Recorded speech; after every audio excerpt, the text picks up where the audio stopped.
मैं प्रकाश आपका स्वागत करते हैं दोस्तों आपके अपने करेंट हेवन के यूट्यूब चैनल पर। दोस्तों आज है 5 जुलाई 2021 से जितने भी इंपॉर्टेंट करंट अफेयर के प्रश्न बने हैं, क्वेश्चन बने हैं, उसके साथ स्टैटिक जीके और प्लस रिलेटेड फैक्ट हम डिस्कशन करने वाले हैं जो आपके सारे एग्जाम्स के लिए महत्वपूर्ण है। चाहे आप जिस भी एग्जाम्स का प्रिपरेशन करते हो, शिक्षक से लेकर दोस्तों, चाहे आप डिफेंस, सारे एग्जाम जो भी इंडिया लेवल के कम्पिटिटिव एग्जाम्स होते हैं, पीसीएस तक के दोस्तों, स्टेट पीएससी तक के जितने भी एग्जाम्स होते हैं, सबके लिए ये सेशन इंपॉर्टेंट होगा। तो आप लास्ट तक जरूर बने रहेंगे दोस्तों। अगर आपको वीडियो सेशन अच्छा लगता है, आप डेली फॉलो करिए और इसे शेयर करिए अपने दोस्तों के बीच में। चलिए पहला प्रश्न देख लेते हैं। हाल ही में 7वीं हिंद महासागर नौसेना संगोष्ठी का किस देश में समापन हुआ है? दोस्तों संगोष्ठी, यहाँ पे देख रहे हैं, संगोष्ठी एक तरह संगठन है। इस संगोष्ठी का जो अध्यक्ष है दोस्तों, इसमें कह लीजिए जो वर्तमान अध्यक्ष है वो फ्रांस देश है। तो जाहिर सी बात है, जब फ्रांस देश है तो इस बार का जो महासागर का 7वीं हिंद महासागर नौसेना संगोष्ठी हुआ है, इसका समापन कौन करेगा? तो बता देंगे दोस्तों, फ्रांस ही करेगा। दोस्तों यहाँ पर हमारे मतलब पहले तो ये बताइए प्रश्न क्यों इंपॉर्टेंट हो जाता है, क्योंकि यहाँ पर हमारे जो नौसेना स्टाफ के प्रमुख हैं, यानी कि नौसेना प्रमुख अध्यक्ष जो हैं दोस्तों, एडमिरल करमबीर सिंह, वो यहाँ पर गए हुए थे, या फिर कह लीजिए कि वर्चुअली इन्होंने आयोजन उद्घाटन किया है। वर्चुअली यहाँ पे गए क्या थे दोस्तों? वर्चुअल, मतलब कि फ्रांस के जो हेड हैं और यहाँ पर अपने इंडिया के हेड एडमिरल, याद रखेंगे, एडमिरल करमबीर सिंह के साथ वर्चुअली यह बैठक हुई दोस्तों, अध्यक्षता किया गया है वर्चुअली। और अगर बात करें जिसने 29 जून को, यानी जो फ्रांस है दोस्तों, 29 जून 2021 को 2 साल के कार्यकाल के लिए अध्यक्षता ग्रहण किया था, याद रखेंगे, मतलब कि 29 जून 2021 के लिए के साथ इन्होंने ग्रहण किया। तो 29 जून से अब 29 2021 और 2022 2023 तक, यानी 2023 तक इसके पास अध्यक्षता रहेगा संगोष्ठी का। इतनी बात याद रख सकते हैं दोस्तों, आपके एग्जाम्स के लिए महत्वपूर्ण है। दोस्तों अगर बात करें संगोष्ठी के बारे में, कुछ और बातें आपको बताएं, तो इस तरह की पहली संगोष्ठी 2008 में मेजबान के रूप में भारत के साथ आयोजित की गई थी। तो याद रखेंगे, पहली जो संगोष्ठी थी 2008 में, भारत उसका मेजबान देश था। संगोष्ठी की अध्यक्षता और स्थान विभिन्न सदस्य राज्यों के बीच घूमता रहता है। जिसने इसके सदस्य देश हैं दोस्तों, उसमें यह घूमता रहता है, ये चीज़ याद रखेंगे। चलिए हिंद महासागर से रिलेटेड, यानी कि हिंद महासागर में फ्रांस का भी तो यहाँ पर रीयूनियन आप देख रहे हैं, रीयूनियन जो हिंद महासागर में, जैसे मेडागास्कर सबसे बड़ा द्वीप है हिंद महासागर का, तो रीयूनियन फ्रांस में ही कह लीजिए है दोस्तों, मतलब फ्रांस का रीयूनियन हिंद महासागर में स्थित है, द्वीप है। तो इस वजह से फ्रांस भी साझा करता है अपना, कुछ भी अगर सैन्य से रिलेटेड चीज़ें हो गई तो वह साझा करता है हिंद महासागर के देशों से रिलेटेड, दोस्तों याद रखेंगे। अब यहाँ पे फ्रांस के बारे में बात हुआ है, तो फ्रांस के बारे में आपको कुछ बताते हैं। फ्रांस की राजधानी कहाँ है, क्या है दोस्तों? बता देंगे पेरिस। पेरिस किस नदी के तट पर है? बता देंगे सीन नदी के तट पर है दोस्तों।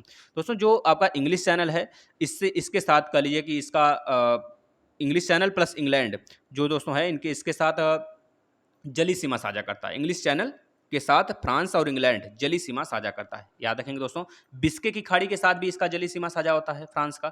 लायंस जो भूमध्य सागर के पास है, लायंस की खाड़ी दोस्तों, इसके साथ भी अपना जली सीमा साझा करता है फ्रांस, याद रखेंगे।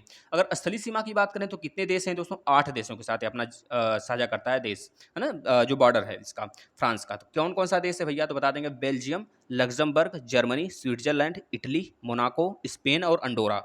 कौन कौन दोस्तों? Belgium, Luxembourg, Germany, Switzerland, Italy, Monaco, Spain और अंडोरा, इतने देशों के साथ ये अपना बॉर्डर शेयर करता है। दोस्तों यहाँ की प्रमुख नदी है, याद रखेंगे, सीन, जो कि पेरिस नदी के तट पर, मतलब पेरिस नदी इसके तट पर है। लोयर नदी दोस्तों, यह सबसे लंबी नदी है फ्रांस की, याद रखेंगे। रोन नदी भी है दोस्तों, रोन। दोस्तों पेरिस का एफिल टावर बहुत फेमस है, आपको पता होगा। दोस्तों यहाँ का प्रमुख पठार है, उसका नाम याद रखेंगे, मासिफ सेंट्रल। प्रमुख खनिज यहाँ के दोस्तों कौन से हैं? बता देंगे लौह अयस्क, जो कि लॉरेंस क्षेत्र में पाया जाता है फ्रांस के। कोयला भी दोस्तों यहाँ का प्रमुख है, बता देंगे किस क्षेत्र में पाया जाता है? बताएंगे नार्ड पास डी के पास पाया जाता है दोस्तों, नॉर्ड पास डी कैले, याद रखेंगे दोस्तों, नॉर्ड पास डी कैले और ली क्रूजोत द सेंट इरीना, इस क्षेत्र में पाया जाता है कोयला। दोस्तों यहाँ का प्रमुख शराब उत्पादन केंद्र कहाँ पर है? तो बता देंगे दोस्तों बोर्डो या फिर बोर्डा एवं सैम्पेन, यह उत्पादक है। मतलब सैम्पेन आपने सुना होगा कि सैम्पेन एक जनजाति भी है दोस्तों, हमारे देश में पाई जाती है, मतलब कि भारत में पाया जाता है। और सैम्पेन एक शराब का नाम भी है जो कि फेमस है कहाँ पर? फ्रांस में दोस्तों। इतनी बातें आप यहाँ से याद रख सकते हैं। चलिए अगले प्रश्न की तरफ चलते हैं। हाल ही में डिजिटल इंडिया कितने साल पूरा कर लिए दोस्तों? डिजिटल इंडिया, यह बात भी आप याद रखेंगे और यहाँ पे आपको बहुत सारी चीज़ें देखने को मिलेंगी। चलिए दोस्तों हम लोग जान लेते हैं कि डिजिटल इंडिया के कितने साल पूरे हो गए दोस्तों। दोस्तों इसकी स्थापना कब हुई थी? इसकी स्थापना हुई थी दोस्तों 1 जुलाई 2015 को, 1 जुलाई 2015 को, 2015 को इसकी स्थापना हुई थी। मतलब तब से लेकर ये इसका कितना साल पूरा हुआ तो बता देंगे 6 साल दोस्तों। कितने साल? 6 ईयर इसके पूरे हो गए दोस्तों। दोस्तों 1 जुलाई 2015 को प्रधानमंत्री नरेंद्र मोदी द्वारा लॉन्च किया गया था। ये चीज़ याद रखेंगे, आपसे पूछा जा सकता है। पिछले 6 वर्षों में सरकार ने direct Bennett transfer, common service transfer या फिर सेंटर, डिजिटल या फिर डिजी लॉकर और मोबाइल आधारित उमंग सेवाएं जैसी कई सारे डिजिटल पहल इसके साथ शुरू किया था दोस्तों। याद रखेंगे दोस्तों। आधार की बात करें, जो आपका हमारा और आपका आधार कार्ड है, आधार की मदद से सरकार ने भारत के 129 करोड़ लोगों को दोस्तों डिजिटल पहचान प्रदान की है। जनधन बैंक खातों और मोबाइल फ़ोन और आधार, जिसे JAM बोलते हैं, ने डिजिटल प्लेटफॉर्म के माध्यम से विभिन्न योजनाओं का लाभ प्रदान करने में सरकार की मदद की है दोस्तों। दोस्तों अगर बात करें, इसके 3 प्रमुख उद्देश्य हैं, 3 प्रमुख दृष्टि हैं। किसके? डिजिटल इंडिया जो आपका यह एप्लीकेशन है, क्या क्या है दोस्तों? तो यह पहला है, इसका याद रखेंगे, प्रत्येक नागरिक के लिए एक प्रमुख उपयोगिता के रूप में डिजिटल इंफ्रास्ट्रक्चर तैयार करना। दूसरी है मांग और शासन और सेवाएं, याद रखेंगे दोस्तों, मांग पर शासन और सेवाएं। और तीसरा जो है दोस्तों बिल्कुल अहम है, याद रखेंगे, नागरिकों का डिजिटल सशक्तिकरण।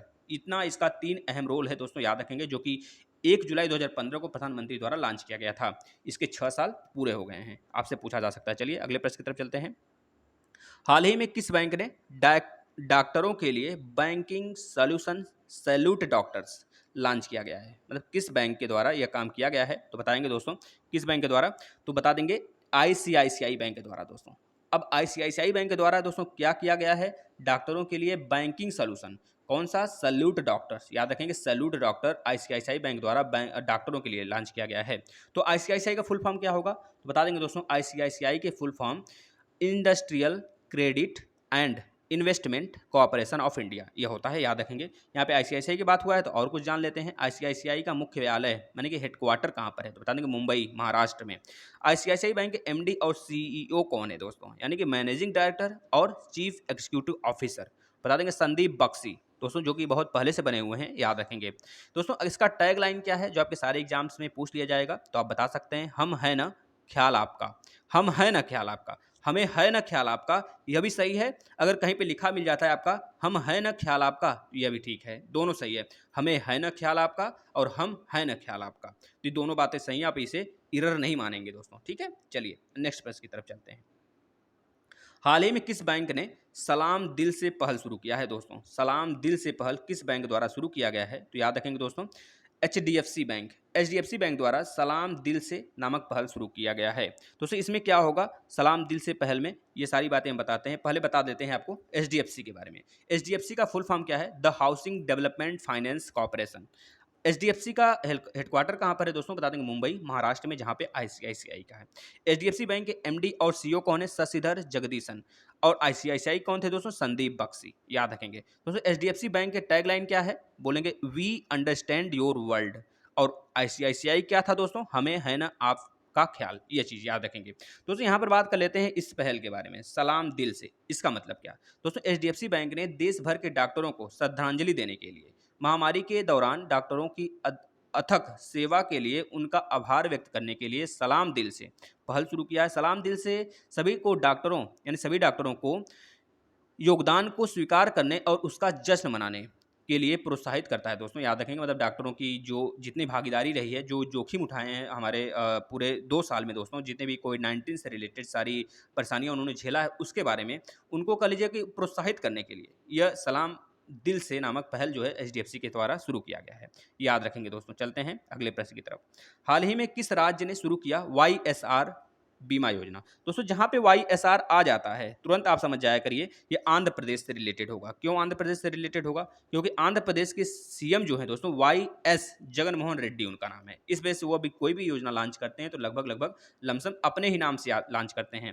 दोस्तों वहाँ के जो राज्यपाल हैं विश्वभूषण हरिश्चंद्रन हैं, लेकिन CM कौन है? YS जगनमोहन रेड्डी। कहाँ के? आंध्र प्रदेश के। तो इसका आंसर तो आंध्र प्रदेश हो जाएगा। अब आंध्र प्रदेश के बारे में आपको कुछ बताते हैं, फैक्ट देते हैं दोस्तों। आंध्र प्रदेश का जो कैपिटल है, 3 कैपिटल है, बता देंगे दोस्तों। 3 कैपिटल हैं कौन कौन से? विशाखापट्टनम, कुरनूल और अमरावती। दोस्तों आंध्र प्रदेश द्विसदनात्मक है, क्योंकि यहाँ पे विधानसभा भी है और विधान परिषद भी है, दोनों चीज़। जहाँ पे विधानसभा विधान परिषद होता है वह क्या होते हैं दोस्तों? द्विसदनात्मक होते हैं। इस तरह हमारे देश में 6 राज्य हैं, कौन कौन से? यूपी, बिहार, आंध्र प्रदेश, तेलंगाना इधर आ जाएंगे, इस तरफ पश्चिम की तरफ तो कर्नाटक और महाराष्ट्र मिल जाएंगे। दोस्तों याद रखेंगे, भाषा के आधार पर गठित होने वाला स्वतंत्र भारत का पहला राज्य आंध्र प्रदेश ही था। 1956 में यह बिल पारित करके दोस्तों बनाया गया था, इसे राज्य पुनर्गठन कानून के थ्रू। याद रखेंगे दोस्तों। दोस्तों यहाँ का मुख्य भाषा तेलुगु और उर्दू है। दोस्तों जुड़वा नगर हैदराबाद सिकंदराबाद को बोला जाता है, जो कि हैदराबाद आपको पता है आंध्र प्रदेश का अभी तो कैपिटल है फिलहाल में, ठीक है, याद रखेंगे। दोस्तों मूसी नदी के किनारे हैदराबाद बसा हुआ है, ये वही याद रखेंगे। यहाँ का नालकोंडा प्रसिद्ध है। नालकोंडा क्यों प्रसिद्ध है? क्योंकि तांबा यहाँ पर उत्पादन होता है। देश का सबसे जो गहरा बंदरगाह है दोस्तों, गहरा बंदरगाह कहिए या फिर हिंदुस्तान शिपयार्ड कहिए, जो कि विशाखापट्टनम में दोस्तों यहीं पर स्थित है आंध्र प्रदेश में। आंध्र प्रदेश से कौन कौन से कौन कौन से राज्य बॉर्डर शेयर करते हैं तो बता देंगे दोस्तों, उड़ीसा, छत्तीसगढ़, महाराष्ट्र, कर्नाटक, तमिलनाडु और पूर्व में बंगाल की खाड़ी। दोस्तों यहाँ पे जिलों की संख्या 13 है, लेकिन अभी फिलहाल में कुछ बढ़े थे, इस वजह से 15 मानिए आप। लिंगानुपात 996 है, याद रखेंगे। जनसंख्या घनत्व यहाँ का 308 यानी कि 308 है। साक्षरता यहाँ का 67.41% है दोस्तों, याद रखेंगे। चलिए नेक्स्ट प्रश्न की तरफ चलते हैं। हाल ही में किस देश ने बनाया अपना पहला स्वदेशी ड्रोन रक्षा गुबंद? गुबंद इंद्रजाल दोस्तों, गुबंद इंद्रजाल किस देश द्वारा बनाया गया है तो बता देंगे अपना देश भारत द्वारा बनाया गया है दोस्तों, याद रखेंगे। भारत द्वारा यह काम किया गया है दोस्तों, अपना स्वदेशी ड्रोन। दोस्तों स्वदेशी ड्रोन, इसका कारनामा क्या क्या है दोस्तों, सब कुछ हम आपको बताते हैं, सुनिए ध्यान से।